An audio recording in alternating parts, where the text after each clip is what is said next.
The story begins in the exciting city of Los Angeles, where two terrorist organizations are fighting against each other. On one side are Colombians, and on the other side are Jamaicans. Both groups are continuously attacking each other to show dominance. Around the area, things are being destroyed terribly, and the local people are facing a lot of trouble. Both groups have advanced weapons, and they are continuously firing. All this information was handed over to the police, and they rushed to that location as soon as possible. The police forces were trying to stop both groups, but now, they split up and started attacking the police officers because they knew that if they didn't stick together, the police would catch them. Therefore, it was better to focus on attacking the police officers, which both groups did. There was chaos everywhere, and continuous firing was taking place.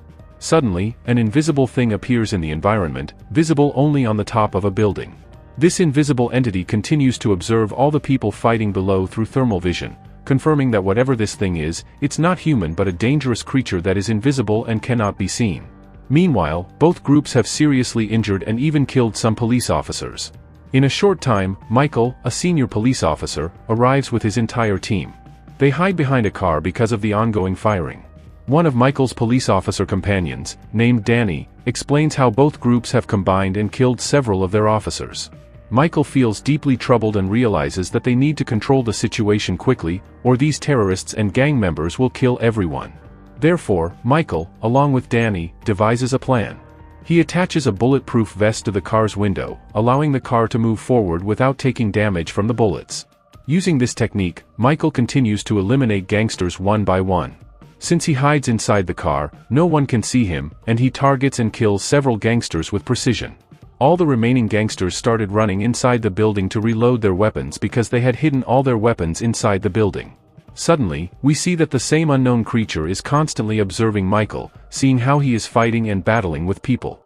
Perhaps the creature found Michael's style quite intriguing. Now, Michael joins his remaining team, who inform him that all the gangsters have run inside the building. The gangsters start reloading their weapons, unaware that something terrible is about to happen. Meanwhile, Michael and his team continue to move deeper into the building to eliminate the gangsters. However, suddenly, the same dangerous invisible creature attacks one of the gangsters by jumping down from above. All the gangsters are shocked as they can't see the creature attacking them. In response, they start firing blindly, and explosions begin to occur around them. Hearing the loud noises, Michael realizes that this is a major threat and stopping it is crucial. Without any safety precautions, he moves upward. The dangerous creature, which can be likened to a predator, eliminates all the gangsters in bizarre ways using its advanced weapons. Within moments, all the gangsters are killed, leaving only one person, terrified and continuously running because he cannot see the one attacking him. The interesting twist is that Michael arrives at the scene and observes everything, noticing how the gangsters were killed. The remaining gang member runs toward the terrace. Following him, Michael enters the terrace area.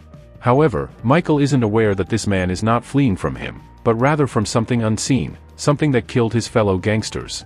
On the rooftop, the gang member spots the same predator, now blending invisibly into the environment. The gang member lifts his gun and starts firing, but Michael mistakenly believes he is the target. Using precise aim, Michael eliminates the gang member, who falls straight down. And his death occurs right there. However, throughout these events, Michael had a gut feeling that aside from the two groups, there was a third entity observing them. Michael even pointed his gun at the predator, but it was so invisible that he couldn't see it.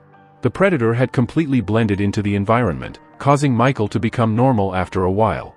Yet, it seemed that the predator's gaze would still be fixed on Michael. After everything returned to normal, the recovery operation began to treat the wounded. However, during the investigation, Michael and his companions were stunned. Some gang members were killed in such a way that their weapons were nowhere to be found on Earth. What advanced weapons could have been used to eliminate them? They were entirely clueless about who could have done this. After completing the mission, Michael went to his senior officer to submit the report. However, when the senior officer learned that Michael had taken so many gangsters' lives without permission, he was extremely angry. Michael explained that it was necessary because otherwise, the gangsters would have started killing local people. Despite this, the senior officer was not pleased and, in anger, dismissed Michael from the case, stating that he would be suspended for a while. The senior officer then appointed Peter, one of his own men, as the head in charge of the case. Later, we found out that Michael and Peter harbored hostility toward each other, having not spoken for a long time. That night, the entire Colombian group launched an attack on Jamaica to eliminate them. They entered their territory without warning and started firing continuously. Their goal was to establish dominance, but little did they know that the predator was also present in the same area, monitoring them. The predator grew increasingly angry because these people had been fighting for a long time without eliminating each other. Therefore, the predator immediately retrieved its advanced weapons and eliminated one of the gang members completely. All the gang members were shocked, wondering who had attacked because the predator was invisible. In their fear, they began firing blindly in all directions. However, the predator, armed with highly advanced weapons, uses different types of weapons to systematically eliminate the gang members. Its powerful laser gun could cause a person's body to explode in a single shot. The predator also had metal nets, allowing them to split a body into two parts, along with iron rods capable of tearing apart human flesh. Using such dangerous weapons, the gang members were being entirely wiped out. None of them understood what the predator was or who was attacking them. After eliminating all the people, the predator left the scene. Shortly afterward, a team of police officers arrived, conducting a thorough investigation. They found the dead bodies of all the gang members, whose conditions were horrifyingly mutilated. Michael and Danny also arrived at the scene to carry out their brief investigation. Although the senior officer had separated Michael from the case, Michael still wanted to solve it. Alongside Danny, Michael noticed that these individuals had been killed in a similar fashion before, a scene where gang members were hung upside down, and their entire flesh was removed. While investigating, Michael and Danny spot a small metal fragment above, which had fallen from the predator's weapon. It was stuck there. This led Michael and Danny to believe that this fragment could be related to the case. As they moved to retrieve the metal fragment, Peter suddenly appeared. Peter simply informed Michael that he had been removed from the case and that he should stay away while Peter handled it. Michael and Danny were forcefully ejected from the scene, and as they stepped outside, media had already arrived, covering the entire footage. Because the news had spread everywhere that an unknown person, using advanced weapons, had eliminated all the gang members, the predator, whose identity was unknown, had become somewhat of a hero. However, Michael told Danny that no matter what happens, they would solve this case. Therefore, after everyone left, they planned to return at night and take the metal fragment with them. However, Danny secretly wanted to take all the credit for the case. Without informing Michael, Danny went to retrieve the metal fragment alone that night. Perhaps this was his biggest mistake. As Danny climbed up to retrieve the metal fragment, he suddenly discovered that the predator was present. The predator caught Danny, and for the first time, Danny saw the predator's face. Unfortunately, it was his last time seeing it because the predator killed him instantly and left him there. Danny's locket fell to the ground. In the morning, when Michael learned everything, he immediately went to Peter, grabbed his collar, and demanded to know why he did what he did. If Peter wanted revenge, he should have confronted him instead of killing Danny, who had been his friend for over 10 years. However, Peter, distancing himself from Michael, said he did not kill Danny and had no idea what Michael was talking about. Furious, Michael stormed away. At the scene, he found Danny's locket and the same metal fragment Danny had gone to retrieve. This metal fragment would play a significant role in closing the case for Michael later. When the small metal fragment was tested in the laboratory, it was discovered that this metal was never found on Earth, it had not even been discovered yet. After a detailed investigation, it became evident that this metal did not exist in the periodic table. Michael and the police were entirely unaware of how this substance had come to Earth and how someone was using it to eliminate people. Michael decided he would find out everything about it. Now, the question became, who is killing in Jamaica? If you tell me everything, I'll let you go, Billy said, trembling with fear. Billy then tells Michael everything. He simply explained that what they thought was a man was something entirely different, a creature that is invisible and had eliminated all their gang members in one go using advanced weapons. Michael was stunned to learn that such things could exist, something so advanced that it couldn't be seen. Although Billy shared everything he knew, the predator had already caught on that someone had discovered its existence. After Michael left, the predator came to Billy and decapitated him, killing him instantly. The news of Billy's death spread across media the next day as deep investigations were demanded into what had happened. Although the investigation was progressing, everyone began to realize that if the predator could eliminate gangsters, normal humans were nothing in comparison. The police officers and their departments became highly active, searching for any evidence. Once any clue was found, immediate action would be taken. We then see Michael's two colleagues, Jerry and Lena. They receive a call from an unknown number revealing the predator's location. Without informing Michael or the senior officers, Jerry and Lena go to the location, an underground metro station. Upon entering, they notice some thugs enjoying themselves with civilians. As police officers, Jerry and Lena aim their guns at the thugs, demanding they leave the station immediately. However, the thugs, armed with their own weapons, point their guns back at them. A tense standoff ensues, followed by gunfire from both sides. Civilians quickly fled in panic, and several were injured as bullets hit them. Inside the train, gunfire continued from both sides. Meanwhile, we see the Predator moving slowly along the top of the train. With precise precision, it breaks through the roof and descends. The station's electricity fails, plunging everything into darkness, but the Predator still sees everything clearly. Because it had thermal vision, allowing it to see anyone even in complete darkness. The Predator brutally began eliminating anyone with a weapon, especially those thugs harassing civilians. The criminals couldn't comprehend who was attacking them, so they kept firing wildly in all directions, but it was futile. Almost all of them were obliterated by the Predator. Meanwhile, Jerry and Lena were trying to guide the civilians to a safe location, ensuring their lives weren't in danger. Unfortunately, due to bad luck, Jerry comes face to face with the Predator. Despite Jerry's attempts to resist, the Predator overpowers him and ends his life. Thankfully, all other civilians had managed to escape, and Lena quickly pulls the chain to stop the train.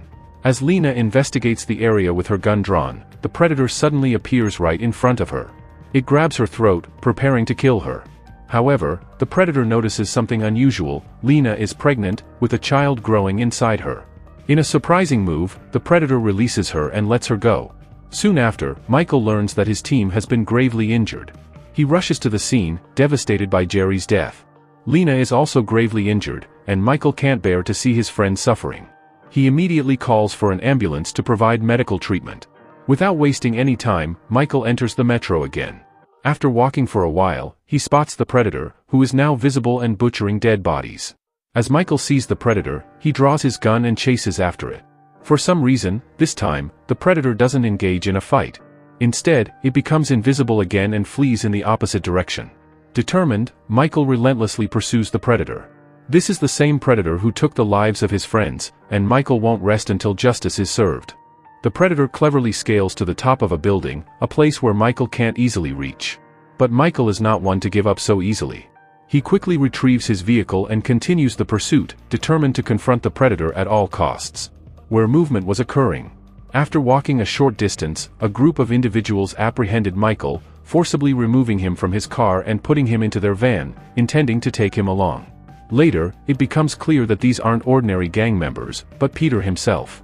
He had set up a fully equipped communication system and computer devices inside the van, a mobile laboratory of sorts. Peter explains to Michael that from the very beginning, he had been conducting investigations and preparing reports with his team.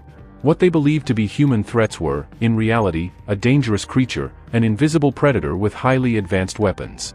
This creature had come to Earth from another world to hunt humans because it enjoyed the hunt and taking lives.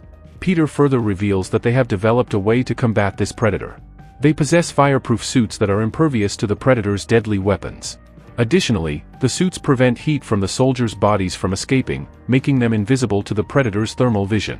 With this setup, Peter's team also carries grenades and other advanced weaponry, preparing for a coordinated assault on the predator.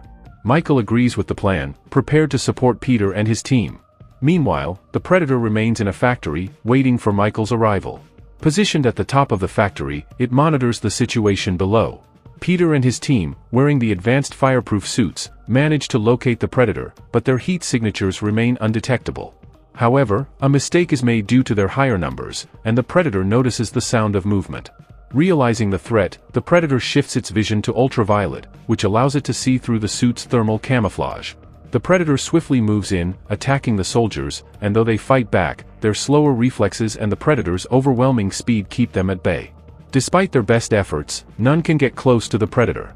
Peter fights alongside the soldiers, but it becomes clear that even he is not safe from the predator's wrath. Just as Peter is about to be overpowered, Michael enters the factory to rescue him. However, this move turns into a disadvantage for Peter as the predator shifts its focus to him, intensifying its attack. As water started pouring down from above, the device that made the predator invisible began to malfunction, revealing the predator. Michael knew he had to save Peter at all costs, or he would lose him forever. Seizing the moment, Michael grabbed a grenade from his belt and threw it at the predator. The explosion caused the predator to lose control for a brief moment, giving Michael the chance to pull Peter to safety and move him to a secure location. However, just moments later, the predator, now visible, stood before Michael again. Despite the fearsome creature's intimidating presence, Michael wasn't backing down. This predator had taken too much from him. Michael swiftly snatched a nearby gun from Peter's hands and unleashed a barrage of bullets at the predator. Without any shield to protect it, the predator's body took the full impact of the shots. It was severely injured, stumbling backward and collapsing momentarily unconscious. As Michael approached the fallen predator, he removed its mask, revealing a horrifying creature with a grotesquely large mouth lined with sharp, dangerous teeth, capable of tearing through flesh effortlessly. Before Michael could learn more, the predator regained consciousness and, with a powerful thrust, hurled him away. Fully recovered, the predator charged toward Michael with renewed ferocity. Just as it closed in, a heavily injured Peter appeared from behind, wielding a nitrogen gun, a weapon designed to freeze and solidify its target completely. Peter and his team had planned to use the nitrogen gun to completely immobilize the predator and turn it into stone. However, the predator's body proved resistant. It absorbed the nitrogen instantly and countered with a devastating slash from a sharp, deadly gadget, creating a powerful arc of destruction. Everything in its path was sliced apart, and tragically, Peter was caught in the crossfire, his body split into two halves. Michael stood in shock, witnessing Peter's gruesome fate, grappling with the realization that the predator possessed weapons far beyond human understanding. He knew running wasn't an option anymore. For now, his only chance was to outmaneuver the predator on the rooftop. Yet, the predator followed him closely, armed with its deadly, razor-sharp weapon. Michael was sitting in ambush, waiting for the perfect moment to strike. The predator, relentless in its pursuit, leapt toward him with the intent to finish him off. However, Mike had noticed something. He quickly ducked, causing the predator to overshoot and hang precariously off the edge, teetering on the brink of a fall. Michael struggled to free himself, pushing with all his might. In the process, he grabbed the predator's sharp weapon, slicing through its hand. The predator, no longer able to hold on, plummeted from the height, destroying everything in its path as it fell. It crashed into a house below, leaving a trail of destruction and damage. Despite using its invisibility powers, the predator's visible blood, now leaking from its severed hand, allowed Michael to track its movements. With every ounce of determination, Michael continued to fire relentlessly at the predator, forcing it to take drastic actions. In an attempt to hide its injuries, the predator shattered multiple glass objects and covered the wounds with a corrosive acid, rendering its injuries invisible. Now, the predator moved forward again, intent on hunting down Michael, his only true adversary. Chasing the predator, Michael found himself at a location that seemed unfamiliar. As he descended, he realized he had stumbled upon a massive spaceship. Inside, the truth unraveled, an advanced world far beyond human comprehension. Skulls of various creatures, from dinosaurs to bizarre alien species, lined the walls, all victims of these predatory beings. These predators were not just advanced, they were unstoppable. No creature could match their power or outsmart their hunting instincts. Michael's mind raced as he understood the true scope of the danger he faced. Suddenly, from behind, the predator lunged once again, attacking with ferocity. Michael barely managed to evade, but he knew this was far from over. The predator, driven by its primal need to eliminate threats, was relentless, and Michael was its ultimate target. But Michael also had his weapon, which was very sharp. He cleverly attacked the predator's stomach, injuring it. Michael didn't stop there because even the slightest chance would mean certain death from the predator.